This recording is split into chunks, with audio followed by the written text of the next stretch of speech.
Permasalahan makanan halal dan bersertifikat kini diperbincangkan di warganet. Sekarang, giliran restoran Hanamasa yang diduga belum bersertifikat halal.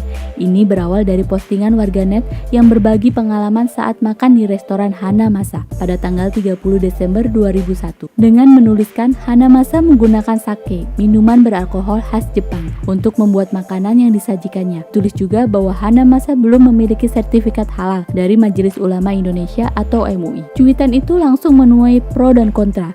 Banyak warganet yang menyatakan bahwa konsumen sebenarnya yang memiliki hak paling besar dalam memilih restoran dan bisa bertanya langsung, sehingga tidak perlu memperdebatkan halal atau tidaknya. Kalau memang kepingin 100% halal, makan di restoran Sunda atau Jawa. Kalian terlalu aneh mencoba Hanamasa dan mencari label halal, komentar seorang warganet. Kemudian ada juga komentar warganet yang lainnya, Hanamasa sudah jujur saat ditanya, itu mah kesalahan ada di pembeli, kenapa nggak nanya sebelum makan? Jika memang itu tidak halal, maka kewajiban restoran untuk mencantumkan label tidak halal, sehingga tidak setiap pengunjung harus tanya halal atau tidak halal.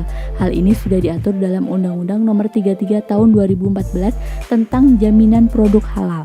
Pasal 26 ayat 2, pelaku usaha sebagaimana dimaksud pada ayat 1 wajib mencantumkan keterangan tidak halal pada produk. Sejumlah unggahan lama Hanamasa pun ramai diserbu warganet. Warganet juga mempertanyakan soal sejumlah unggahan di akun Instagram resmi Hanamasa yang beberapa kali menampilkan wanita berhijab sebagai salah satu model mereka. Jika restoran Hanamasa tidak halal, maka tidak seharusnya menggunakan promosi wanita berhijab. Jika memang menggunakan iklan wanita berhijab, sebaiknya dikatakan ini tidak halal. Jika tanpa mengatakan dan bertujuan untuk terkesan seolah-olah itu halal, maka hal ini bertentangan dengan Undang-Undang Nomor 8 Tahun 1999 tentang Perlindungan Konsumen. Hal ini dijelaskan dalam pasal 9.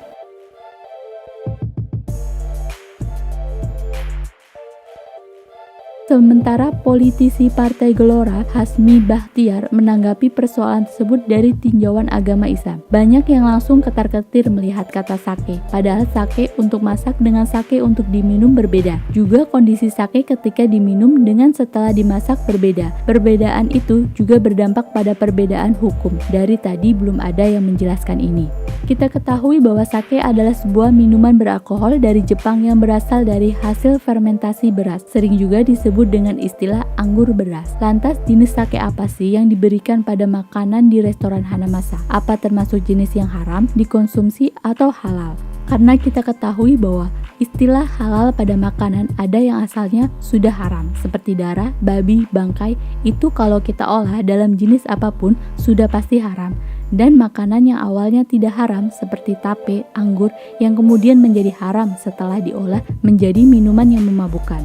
Berdasarkan tujuan pembuatannya, obat-obatan, alkohol untuk kesehatan itu halal, tapi untuk diminum atau dikonsumsi dalam jumlah banyak akan menjadi haram. Lalu bagaimana dengan yang disajikan restoran Hanamasa?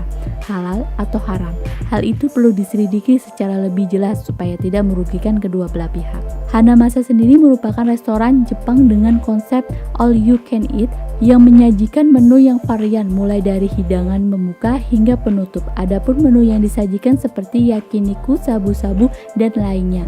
Dilansir dari kanal bisnis liputan6.com, restoran tersebut merupakan milik keluarga Menteri BUMN Erick Thohir. Penamaan Hanamasa sendiri berasal dari bahasa Jepang padanan kata hana dan masa yang berarti bunga yang berkembang. Seperti cerminan nama tersebut, restoran Hanamasa terus berkembang khususnya di Indonesia. Hanamasa di Indonesia telah memiliki 28 cabang yang tersebar di 3 pulau dan 10 kota.